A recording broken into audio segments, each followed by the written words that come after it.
I was sent this mold stain remover and we noticed that our shower ceiling was starting to get some mold spots on it. So I'm gonna test it out. I'm gonna put it on a scrubber, an electric scrubber, and then we'll see the after.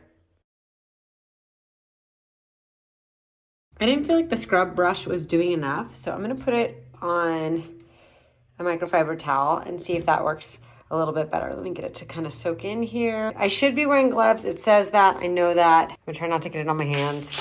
And I'm gonna wash my hands thoroughly, I promise.